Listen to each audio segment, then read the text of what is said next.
All right. Hi, everyone. It is just about 11:30, so we're going to get started. My name is Briana Pobiner, and I'm a paleoanthropologist and educator in the Smithsonian's Human Origins Program, and I'm your host for today's Hot Topic program. Welcome to this event, Human Origins Research in the Time of COVID-19. This is part of our Hot Topic program series, which stands for Human Origins Today. And we hold these programs once a month. I will mention next month's program in a moment. This presentation is being recorded and will be posted online within a few weeks. If you're interested in turning on the closed captions, there is a live closed captioning. You can look at the bottom or top of your screen to that CC button, and you can click that and you will be able to see live closed captions. This program is happening in a webinar format. We can't see you or hear you. But you can post questions during the event using the Q&A button, which is that button on the bottom or top of your screen with two speech bubbles that says Q&A.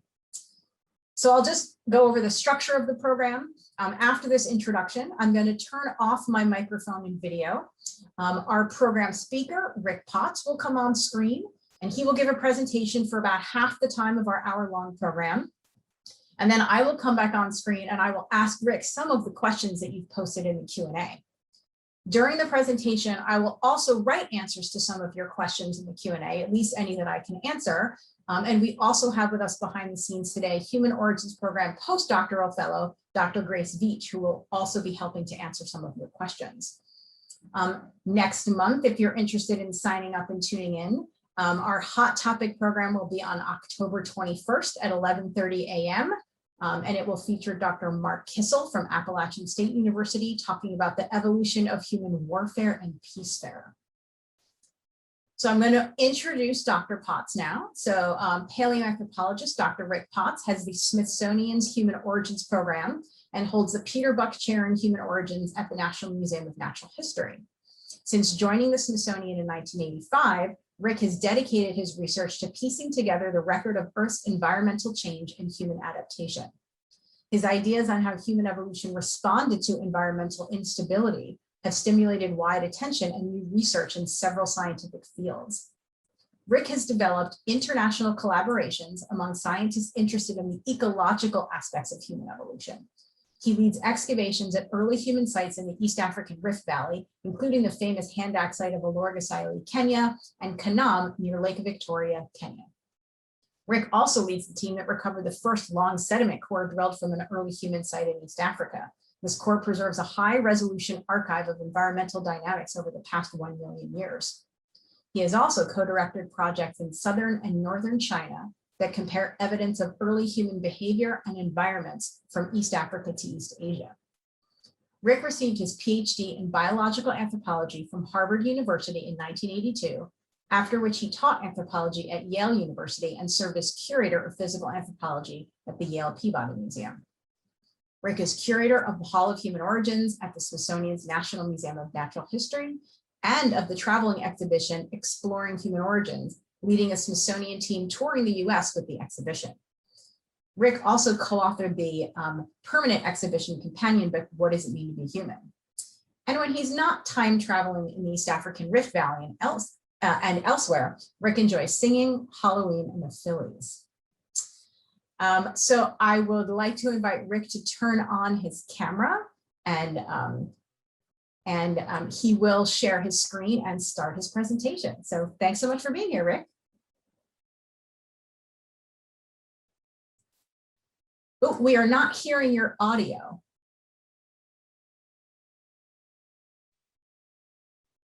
It looks like you're off mute, but we still can't hear you.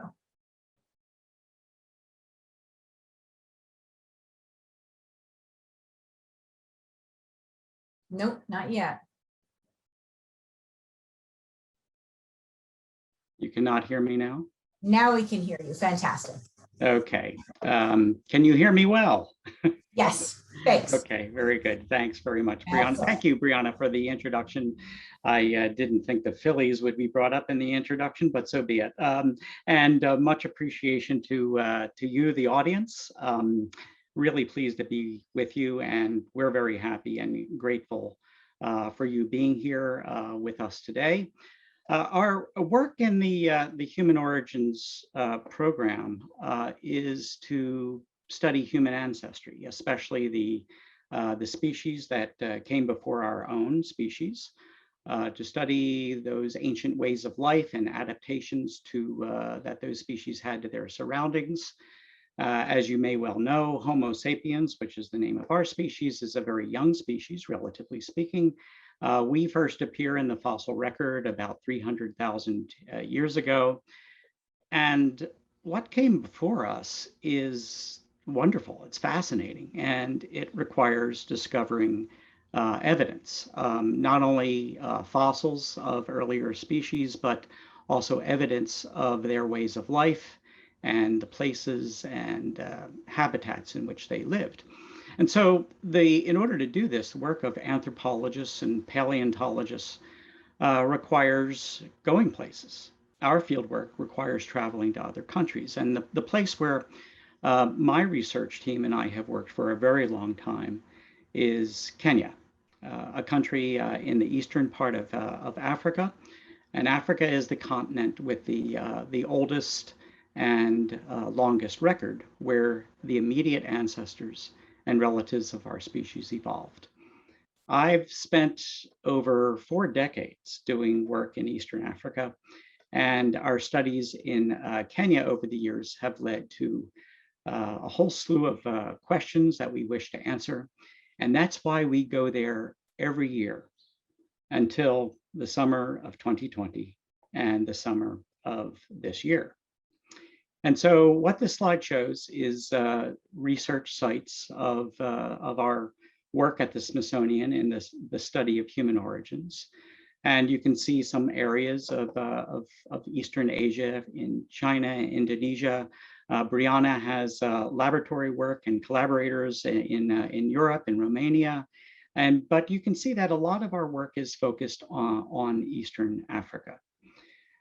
The reason Africa has been the focus of our digs and other field studies is that a lot happened there over the past 6 million years. And you see a timeline on the left side here of this slide of 6 million years, the period of human evolution. And this is just going to be a review just to get us all on the same page. This slide shows how earlier species can be grouped together. And all of these species represented by these circles possessed some of the traits that make humans unique as a species today. There are about, according to different researchers, 20 to 25 different species in our evolutionary tree. All of them, including ourselves, are as a group called hominins. And the spelling of the word hominin is at the top of the slide. And they all had upright bodies. They all walked on 2 legs. The adult females and males had small canine teeth that were roughly the same size.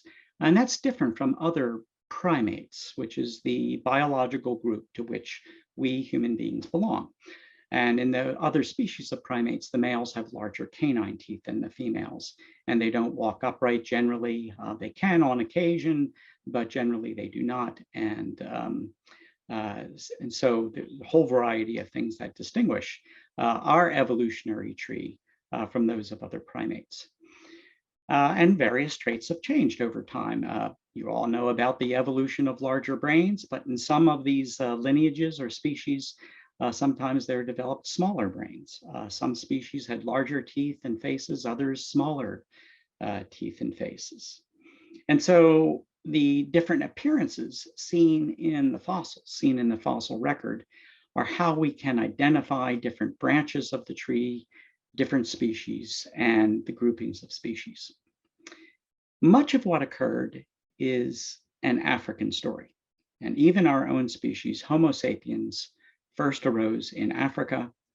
The genomes of all people on Earth today indicate our shared African origin. And so back to our main topic for today, virtual fieldwork in Kenya. And the maps at the top of this slide show on the left where Kenya is situated in Africa. And on the right, just to remind me to say that I'll be speaking about two main areas where we did virtual fieldwork. One is in the southern part of the country of Kenya, called Olorgesailie, the Olorgesailie region, where we have done work for many, many years. And then the second place I'll briefly mention is the Homa Peninsula near Lake Victoria. That's what that blue is, the big blue, the largest lake in Africa, Lake Victoria. And the Homa Peninsula is right on the shores of that lake. And so I thought I'd take you through the various steps toward virtual fieldwork in Kenya, at least what we did and what we came up with. And first of all, we had to arrange for our Kenyan field team, a team of expert excavators who have worked with us for the past, decades. We had to arrange for them to travel and to travel safely from Nairobi, which is the capital of Kenya, to our field sites. Weeks ahead of time, we decided on a research plan, a schedule, and a budget. It takes money to run these things. Get the funds in place in Kenya with agreement on how accounting has to be done by Smithsonian rules and everyone else's sense of responsibility, big responsibility with regard to this, and it has to be done right. We arranged to have a phone call every day. The team was in the field and they would send me photos of their daily activities and a report, an email usually, and we would discuss that every afternoon for me, evening for them. There's a 7-hour, there was a 7-hour time difference in time zones. And then the writing of field reports. That allows us to make a research plan for our next time that we'll see each other in the field. And so the first stop in our virtual fieldwork is Olorgesailie, southern Kenya. It's an area of East Africa, Eastern Africa, called the Rift Valley, a large area that is fantastic for the burial of fossils, habitats where the fossil animals once lived, not the fossil animals before they were fossils, where they lived, as well as the early humans. And a great place for them to become buried, and then due to land changes in the landscape, uplifted, and the landscape uplifted and eroded so that we can actually find where they were. So we have found fossil animals such as this extinct form of zebra seen on the left, extinct form of elephant, the large lower jaw you can see in the middle. And we also have some bits and pieces of the fossil hominins themselves. The topmost one, called Homo erectus, 900,000 years old, was found at a cranium site. This is the cranium. The eye sockets are looking toward us. And so we just have the top of the skull. And there's a lower jaw that we're describing right now that was found a few years ago, a lower jaw on the bottom of that grouping. And we also have lots and lots of stone tools. Tens of thousands of stone tools were left behind by the early humans at Olorgesailie. It's the most famous, or one of the most famous sites in Africa for stone hand axes. And at Olorgesailie, those stone hand axes stretch back for more than 1 million years. You can see those stone hand axes on the left side, those oval and pointed shaped objects on the left side of that timeline of stone tools. But we also have recorded something that's been really fascinating to us, the oldest evidence of a new technology, a different technology that replaced the hand axe technology. And it's what we call the Middle Stone Age of Africa. And at Olorgesailie, we've been able to document the oldest evidence of that replacement of technology and way of life. And the technology includes not only smaller and more carefully made tools, but also evidence of the use of this black stone called obsidian, and the trading of this black stone from multiple directions over long distances. And we also have at the bottom there circled evidence of the use of pigments, of coloring material, which archaeologists generally see as the start of complex human symbolic activity. Think of all the ways we use color, not only in art, but in body adornment and clothing and so on. So our main research goal, just very briefly at Olorgesailie, is to try to understand through our research how hominins adjusted to environmental change and multiple changes over the past 1 million years of time represented in this site. And that has led us to dig hundreds of fossils and archaeological excavations representing that whole period of time. And so here is what the area looks like. Eroded hills, slopes, and gullies. You can see especially in the foreground there, but stretching out across the landscape, you can see layers of dirt or sediment, as we call it. Each of those layers reflects a change, often some subtle change, but sometimes a very dramatic change in environment. Some of these layers are volcanic ashes that volcanoes exploded nearby and dropping ash into this area. And those volcanic ash layers each contain minerals made up of radioactive elements that allow our scientific team to compute and establish the age of each of the layers. Let me also point out here our campsite. We didn't have the campsite last year and this year, but that's where we usually would set up our camp whenever I'm there over the years. Tremendous place to live and work.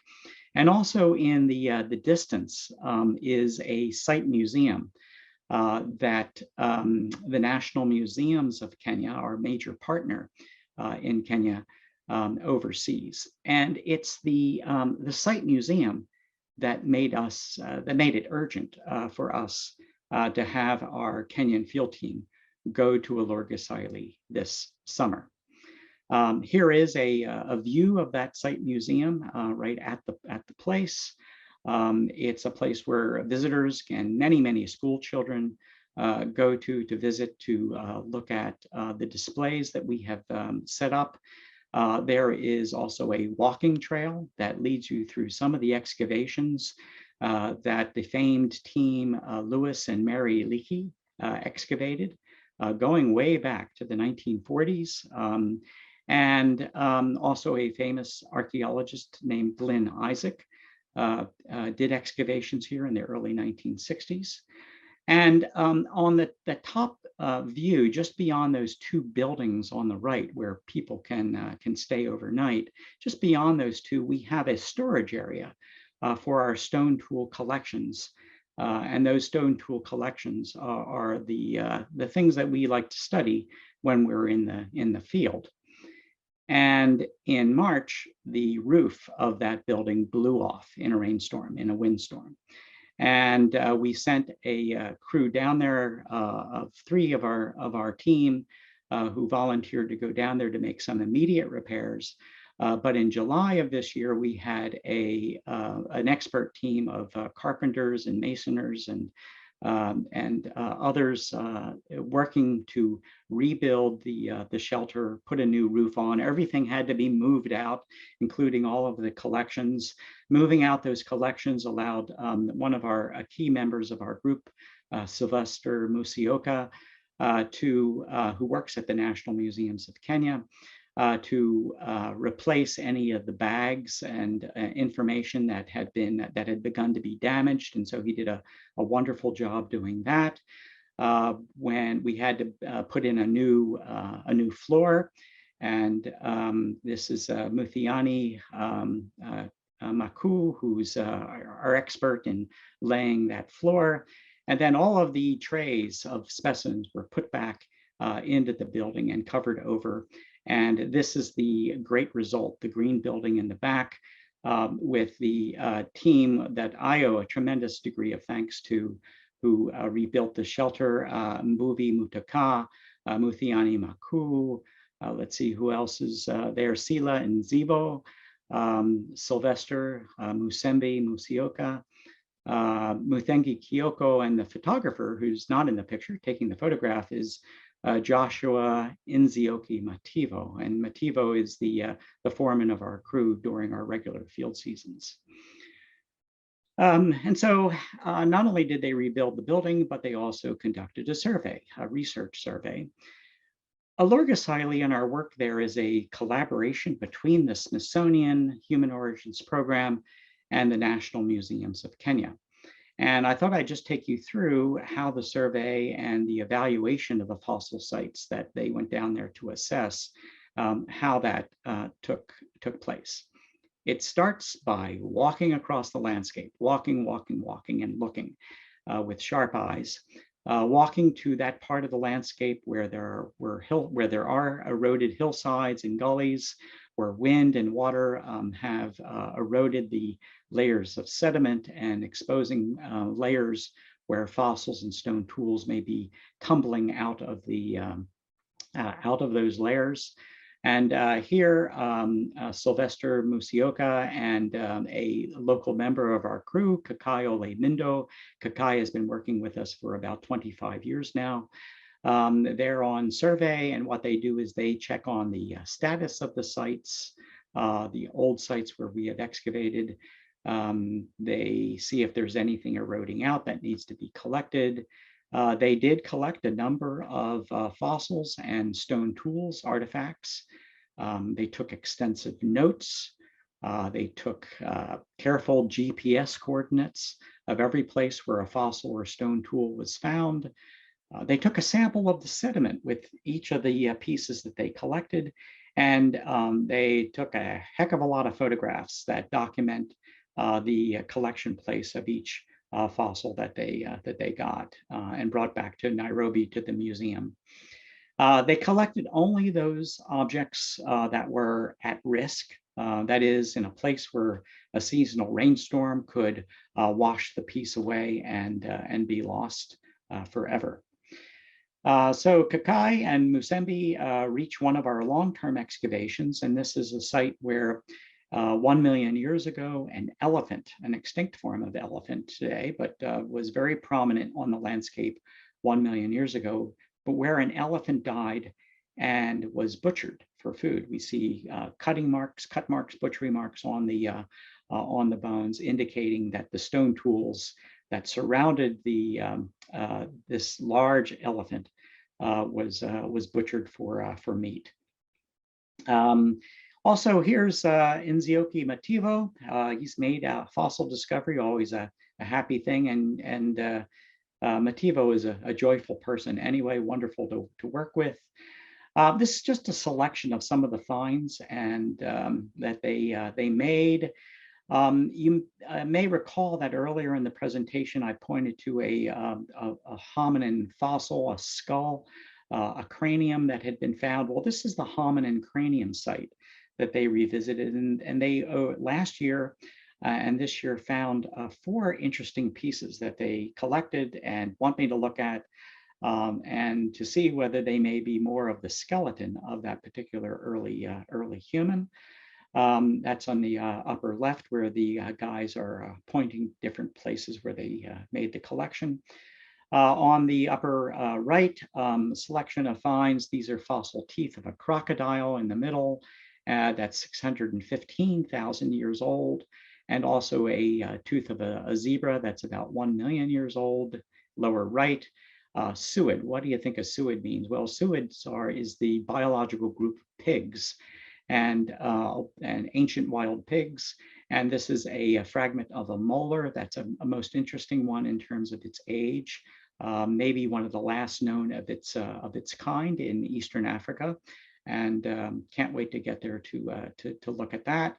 And then in terms of sites where we previously excavated, this is a site, you can barely make it out, but a trench where a 615,000, actually no, it's a little bit younger than that, 609,000 year old hippopotamus, an extinct form of hippopotamus, was excavated. And they found that the site began to erode, and they put rocks, cobbles in that little erosion area and built up kind of a wall to protect the site from further erosion. Let me just take you through an example of finding a fossil and what we learn.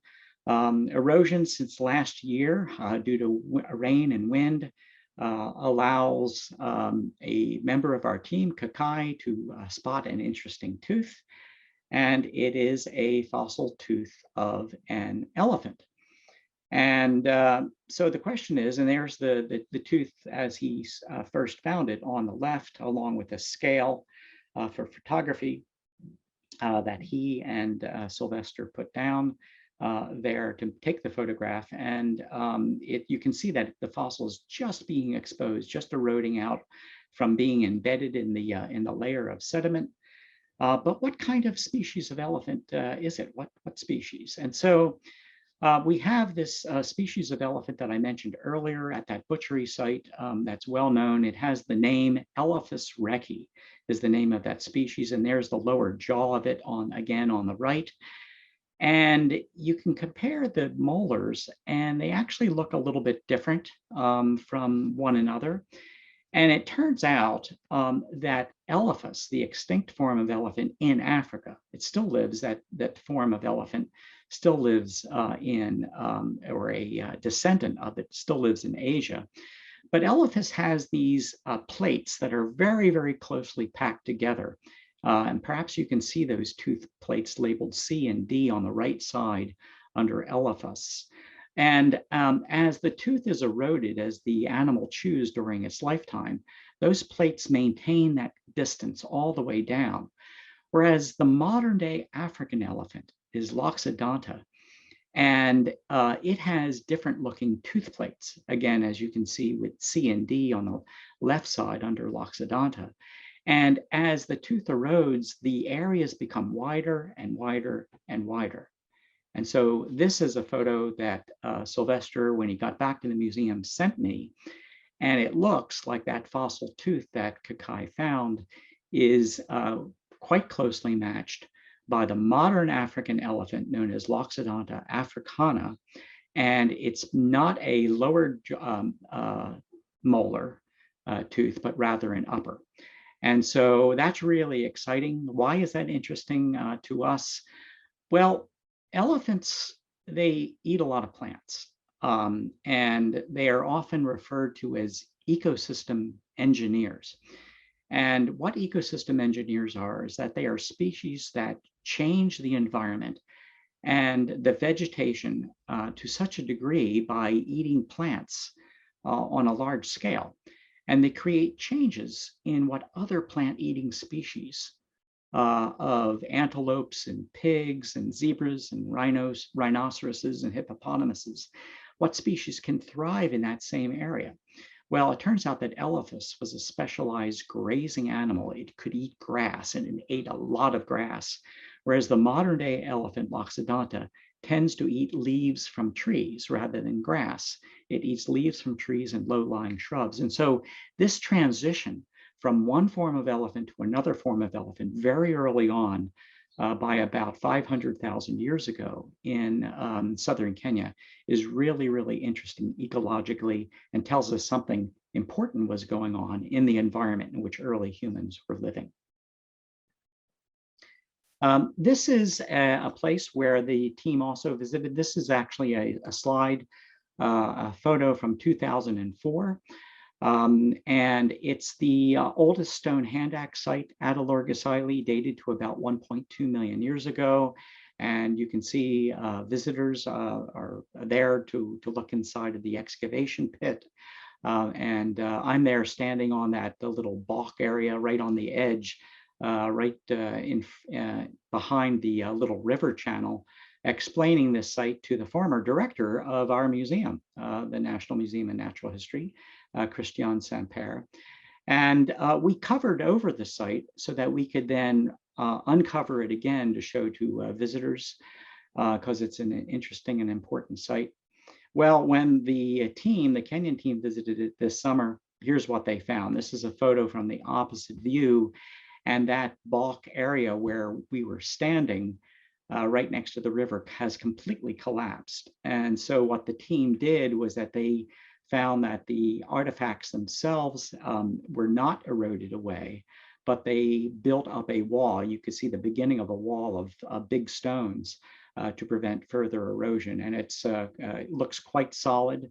And I think we'll do a great job at protecting that site and the antiquities, the stone artifacts that are in that excavation. I'd like to very briefly mention another fossil site near Olorgesailie. This is called Gnocchi, the Gnocchi fossil site. You can see in the map that it is south of Olorgesailie. That big green and yellow topped blob underneath the word Olorgesailie is Mount Olorgesailie. So it's south of that. Gnocchi is a flat plain, but man, what amazing fossil treasures lie beneath that plain. There was earthquake activity that went on about 500,000 years ago, 500,000 years ago, that is.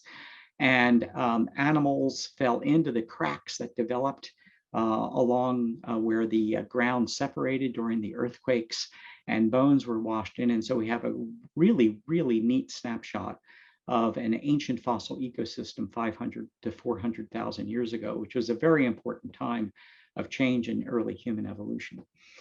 So you can see some of the bones that we found in some of those cracks as we went down through that plain.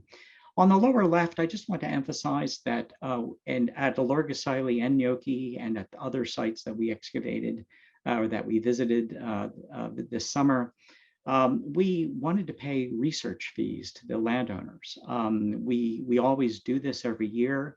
And even though we were not excavating this year, we were only surveying, we wanted to continue our partnership with them. And it was very, very important. And Mativo, who is seen as the masked person on the right, thought to bring hundreds of surgical masks for the communities to help keep them safe. And so that was a really thoughtful thing to do. Our relationship with the communities, the Maasai communities of the Southern Kenya Rift, is really important to us.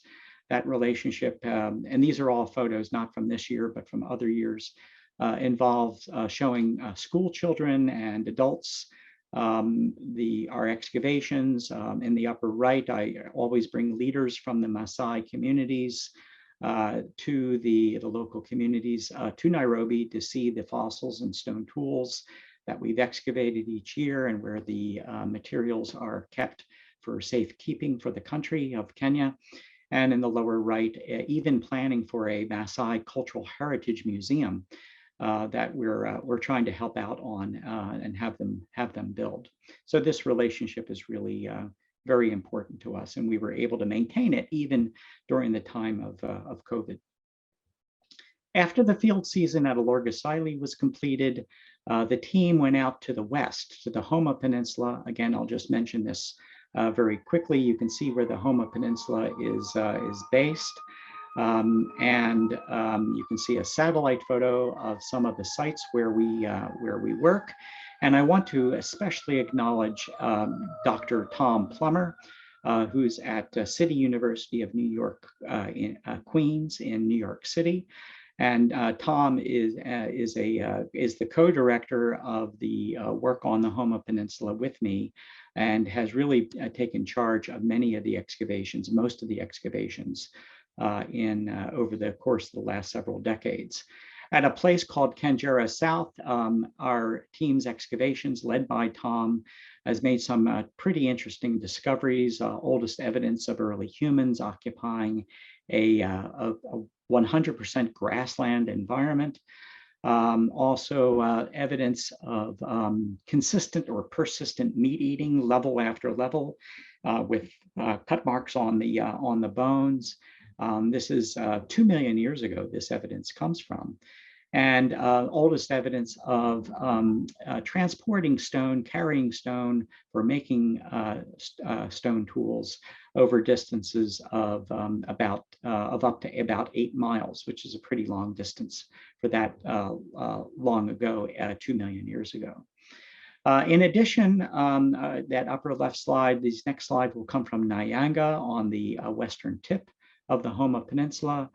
And at Nyanga, Tom has made some tremendous discoveries that are, we're still working on publications on this, but it looks like it's older than 2 million years ago and maybe even older than 2.5 million years ago. I'm not exactly at liberty to say exactly what we think the age is, but there's large animal butchery sites that occur there. There's very early stone technology and also early fossils of an evolutionary cousin of ours known as Paranthropus. And when the team went there to look at the sites, what they were able to find is that the sites are still well protected, covered over. The places where we've been doing ongoing excavations, Tom has been doing ongoing excavations, and this is just 2 of the sites where you can see an outline where the basically the excavations have not been bothered by erosion. So that was very important. This is so just like in the other places, it begins by walking around on the Homa Peninsula. This is the upper jaw, the palate of a suid, again, a wild pig from Nyanga. This is kind of a test, see if you can locate the fossil on this test.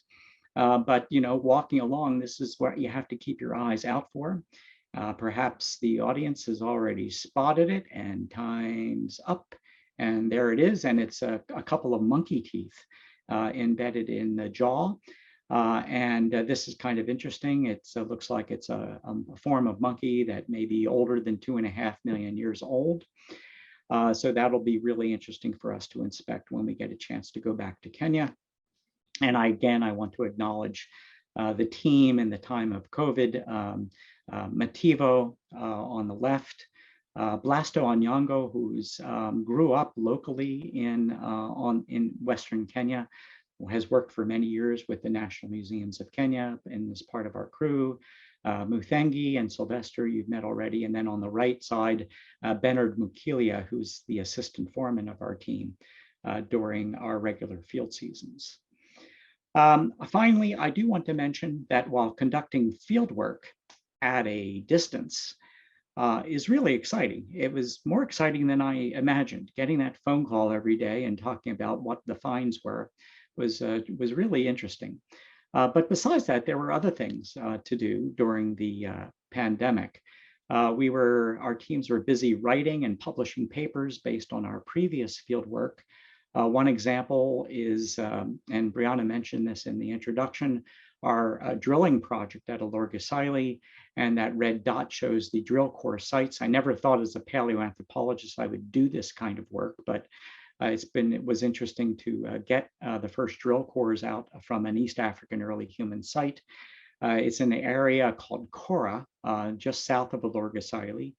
And these just show some photos of the drill rig on the in the distance, with the south side of Mount Olorgesailie in the distance, and then a closer view of the drill rig, which as it drills down, it brings up a cylinder of sediment that's about 3 meters in length, and does this over and over again until it reached 166 meters underneath the ground, hitting the basement, the bottom volcanic rock of the Rift Valley in this area. And these cylinders of sediment, what's known as the drill core, stretches back 1 million years of time, and each segment of the core was split in half, and you can see that on the right side. In October of 2020, we were able to publish, even during the pandemic, in the journal Science Advances, this paper that you can see here on our synthesis of the drill core work of many environmental records, putting the contributions together from many, many colleagues. As you can see, all the authors there contributing to our Smithsonian-based project. But I also want to note that in 2021, 3 of the recent PhDs, people who recently got their PhDs, have publications or manuscripts that have been accepted for publication. And I'm very excited about this because these are the young members of our team, Rahab Kinyanjui, Veronica Maruri, and Rachel Lupian. Rahab and Veronica work for the National Museums of Kenya. And Rachel Lupien got her PhD at Brown University in the United States and has recently worked at and is working at Columbia University, Lamont Doherty Earth Observatory in New York. And so I just wanted to conclude then by showing you a photo of Rahab, who's there in the back on the left.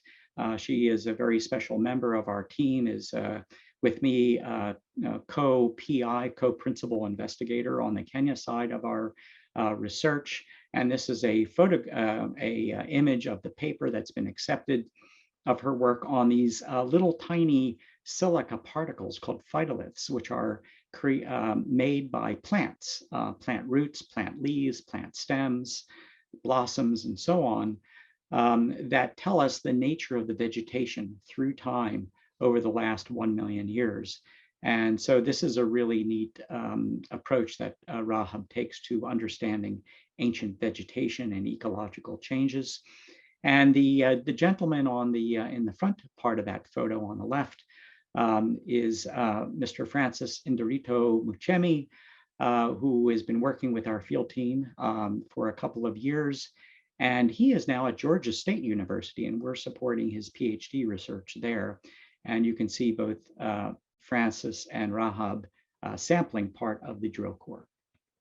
So in conclusion, in our virtual field seasons, our team collected about 50 fossils and stone artifacts that would have otherwise have been lost in the next rainy season. They documented several new archaeological and fossil sites. Overall, our excavation areas are in very good shape, but we had to be sure of that. And the team was able to bolster and protect some of the at-risk sites. Through their work, we were able to stay in touch with the communities, the local peoples who have been tremendous partners over the years. Our collections building was successfully repaired, which is a relief. And that repair allows our continuing care of the tens of thousands of stone tools that are kept at Olorgesailie for study in the field. 2 reports were written, each about 25 pages long. Those reports carefully document the research that went on. And I've got to say, it was amazing and fun to find a way to do international field research during the pandemic with an enormous amount of help from our friends and international collaborators. But one of our top priorities was also fulfilled, and I have to mention that, and that everyone took tremendous precautions, international and Kenyan Ministry of Health precautions, and stayed safe and is healthy. We have a terrific research partner in the National Museums of Kenya, and we at the Smithsonian will continue our best to assist them and the local peoples where we conduct research. And all I can say is we certainly look forward to seeing them next year. And so I thank you for that quick run through of our pandemic field season, and I'm very much looking forward to taking your questions. Thank you. All right, thank you, Rick. That was a great overview. We do have a couple of questions that came in. So, and in fact, I will start with one that I think follows very well along on your last comment. So Dan, I know the person who's asking this, Dan asks, based on what you know at this point, do you anticipate doing similar virtual work in Kenya next year? Yeah, it's a good question. Much depends on the uncertainty of the virus and its mutations. I'm a biological anthropologist as well, and so I understand what that can mean in terms of the epidemic. We've all been in that uncertainty and have had tremendous challenges. And I want to acknowledge that while we've been able to kind of scratch our heads and figure a way to continue on, that a lot of people feel very stuck and delayed in their hopes, ambitions, goals. And so we hope to get back there. We hope to get back there next May to do lab work and also field work. but we'll have to wait and see. If we can't get back there, we'll certainly do another virtual field season. Great, thank you. Question that came in that follows on this, but actually before that, I just want to mention that I'm really excited as a panelist. I can see who's attending the presentation, and I just want to give a big hello to Rahab and Musembi, who are both in the audience today. So Bess asks, what's the criteria for you to return to the field? And also says this was fascinating. Thank you. What are the criteria for returning to the field? Correct. Yeah. Safety. First of all, the safety of our fellow Kenyans, of our Kenyan colleagues, is utmost importance. That's the first thing, and all Kenyans face a hurdle in that regard, as do people in all other countries and in their own countries. And so we don't want to go there with the idea that when we go there, we bring dozens of people together. And we don't want that to happen if there's any sense that it's not safe for Kenyans within Kenya. And then permission by the Smithsonian. The Smithsonian, just as its museum, at least its natural history museum, our museum is opening very cautiously and slowly, which is a good thing. The permission for international travel also needs to proceed very, very carefully. And so we, of course, must obey by those guidelines. So it's the combination of the two things that's important. Absolutely. Another question similar on this vein that just came in, Connie asks, are the Kenyans able to be vaccinated? Do you happen to know if members of our crew have been vaccinated? Yeah, that's a good question. When the members of the crew went there, vaccinations, they had, I think all of them had their first vaccination of a two-part vaccine. The one that is commonly also takes place that took place in England, was available in Kenya. The vaccine is becoming far more available, but it's not available enough, according to a couple months ago, according to the demand by Kenyans. Kenyans want the vaccine. What's so interesting to me is that in the rural communities, for example, at Nyoki, the Nyoki fossil site, the Nyoki group ranch and the whole community there was getting vaccinated due to the schools that they have developed there for Maasai high school girls, as well as their primary school. And those were actually featured in one of my slides looking into our excavations. The Nyoki community, while it may seem very remote to Kenyans, is well known in the international community. It has therefore been able to negotiate getting vaccines from Europe early, donated by the international community. So everyone there was vaccinated, but they still want to wear masks. And I'm glad that surgical masks were brought there for them. That's excellent. We have two questions that are similar that I'll ask one first and then the other after you've answered the first one, just about kind of the virtual fieldwork process in the future with that. So Lynn asks, could a hybrid in-person and virtual approach to fieldwork allow for an increased number of sites to be explored in the future? That's an interesting idea. I hadn't thought about that, Lynn, and so I appreciate that that comment. It could. It could certainly allow also for a larger number of students and scientists, and also perhaps public education programs. And Briana is there with often there with our team out in the field, always there with our laboratory team as well, working in Nairobi. And so, yeah, we'll have to think about that, expanding the number of experts and students, including students and expert citizen scientists who wish to be part of the project. But in terms of extra sites, it could allow us to expand our looking at sites within the regions where we have our permits, our Kenyan government permits to work, which is in southern Kenya, Rift Valley, where I've shown you, and also on the Homa Peninsula in western. Yeah, that is a really interesting idea. So a question from an anonymous attendee along the similar lines. Now that the process is in place, could the virtual fieldwork process be used to inform stakeholders and potential stakeholders, students, etc., bringing individuals from around the world who may not have had the resources to visit in person to see this work? Yeah, I think, in fact, that's very much related to the last question, in sparking in our minds, my mind, the idea of, having some education programs. And, this is paleoanthropology, and the study of human origins is the study relevant to everyone. We're all stakeholders in it. We're all human.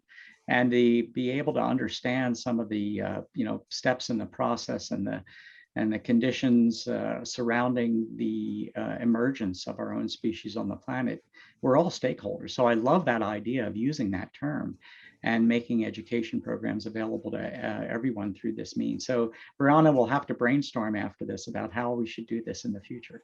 Definitely. I'm thinking about it already. Here's a question from Audrey. Do you have any cameras operating on site to monitor the sites and view natural or human interventions during this time? And also she says, thank you for a great talk. Thank you. We do not have any cameras in place. We don't wish to do that. We have eyes, many eyes of our partners, local partners. At the site museum, for example, the National Museums of Kenya has hired about 4 to 6 people at any given time to be guides for people who visit the site museum and the walking trail. And they are, in fact, the alert in March that the roof had been blown off the building got to me within a few hours because the head guide at Olorgesailie Site Museum phoned Mativo, who phoned Sylvester Musembi, who got in touch with me, and we were able to arrange within a couple of days people going down there to fix the roof, make a temporary repair. But no, we have actually a lot of local members of our team and people who we have hired over the years who are very eager to protect the sites. They know now what's underneath the ground, and they're better than cameras for capturing anything that might be going on. Yeah, that's great. And it just goes to strengthen their relationships with the communities there too, I think. So here's a camera related question from Niels, who asks, what kinds of scientific imaging are done at the site? Do you have more than regular camera images to study recent discoveries? No, we mainly use our own regular, high fidelity, high resolution cameras, not just our phones.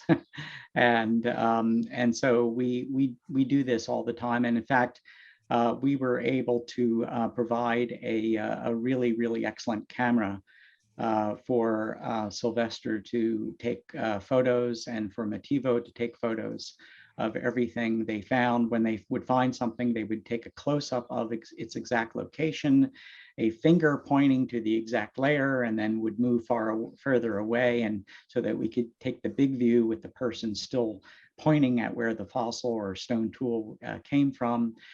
With regard to other imaging, we use a lot of Google Earth, frankly, with satellite imaging. And actually, Google Earth uses the photographs, the satellite photographs that we commissioned about 15 years ago. We wanted to get new satellite photos flown, and we commissioned that to be done. And Google Earth thought, wow, this is really good. And they use it on Google Earth. And then we also have aerial photography that was flown by a Kenyan company. That's also very useful. Nice. Yeah, so all kinds of images that we can potentially use for the fieldwork. Here's an interesting question from E. Washburn. Are there areas for fieldwork that you feel are under more threat due to climate change? Are these areas you are able to prioritize with partners? Yeah, that's a really good question. the areas that, with regard to climate change, that would be most in threat are archaeological sites on the coast, the Kenyan coast. You could see from the map that Kenya has a coast on the Indian Ocean. Any archaeological sites there. Most of the sites that are known are sites that are much later in time. They're very interesting for late prehistory of Kenya and more historical kinds of monuments and sites. And those really are, there's going to have to be a lot of thought about how to protect those places. Some of our sites, all of our sites are inland, but one of them is on, as you could see, that large area, the Homa Peninsula is on Lake Victoria. And whether climate change may increase, because it's such a large lake, may increase the frequency of storms. Many days that when we're in the field, thunderstorms come rolling off the lake, and we have to kind of close up shop, cover everything over in the middle of our excavation, and leave for the day, and then come back in the morning and uncover and continue. So it could be that the threat of further storms, of more intense storms rolling off the lake, could be a factor. And then the dry areas of Kenya will be affected by climate change. It's not just all about wet. It's also that climate change will increase the drought in certain parts of Africa, and that includes in northern parts of Kenya, and sites there be under some degree of threat, not due to erosion by rain, but erosion by wind could also be a very important factor. Absolutely. Liz asks, are there resources saved by doing the work virtually that you would be excited to apply to other needs? As we all look to doing more virtual programming, it's helpful to think about the possible advantages. Yeah, absolutely. Our budget for the virtual field season was about a quarter of what it is when we go there personally and put up our tented camp and have 12 or so, about a dozen researchers flying in from all over the world who we support, and because they're coming to do work with us.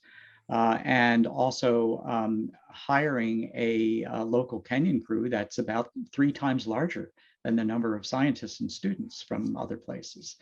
And so all of that is expensive every year. And so the virtual means was about a quarter of the price for both areas that we did studies. So it's less expensive. We can save money and apply it to elsewhere. But at the same time, we need to study the material. And our geologists especially need to be able to look at the layers of sediment in utter detail. I mean, there's nothing like getting down on your hands and knees and putting your face about a few inches away from the sediment itself to see things that we cannot see otherwise. And so we've done a good job, we feel, in training Kenyans, our Kenyan colleagues, to the excavators to do things. But at the same time, it takes a scientific village to really figure out what's going on at these sites. So we need to be there, and there's not going to be any replacement for that. Yeah, I agree. I think we have time for one more question before we do a little bit of a wrap up. And so an anonymous attendee asked a question that you sort of touched on a little bit before. Has there been any looting at yours or other nearby sites? Has there been any looting at our sites or nearby sites? No, it's been surprisingly safe. There was an instance about 25 years ago when on our camp cliff at night, we would see some odd flashlight in the distance shining around, and we thought, what is going on over there?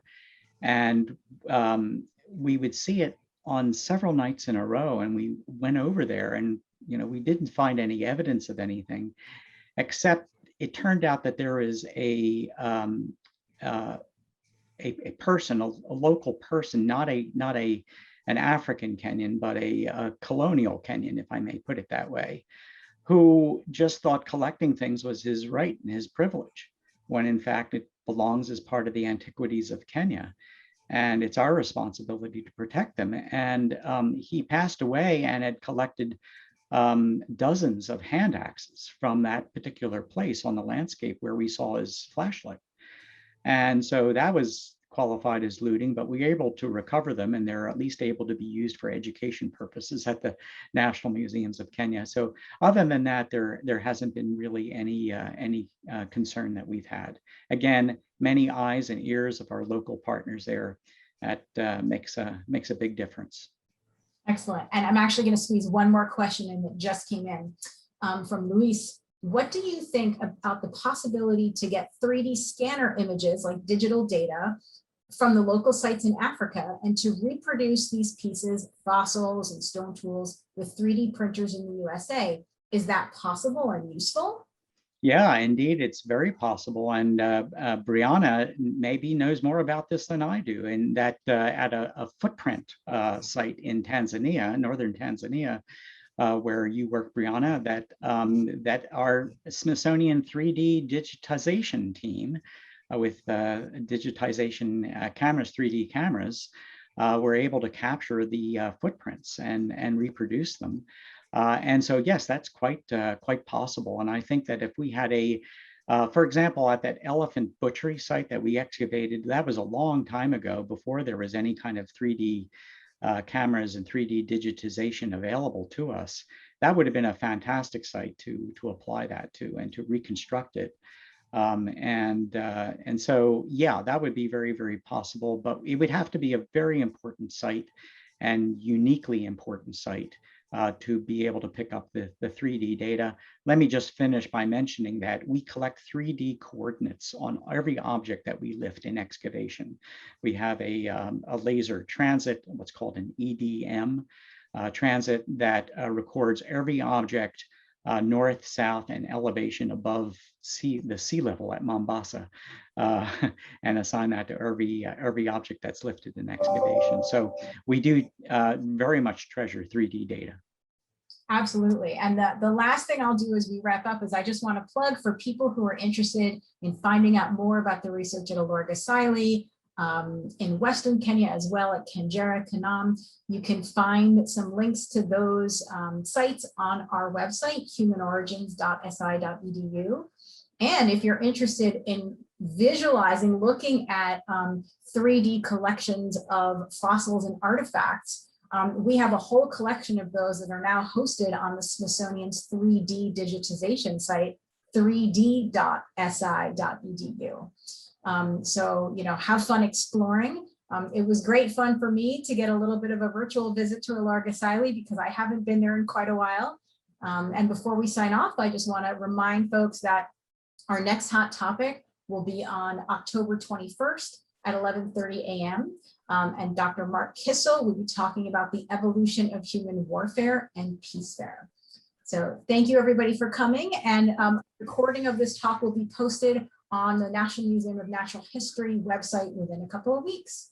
Hope to see you next month. Thank you.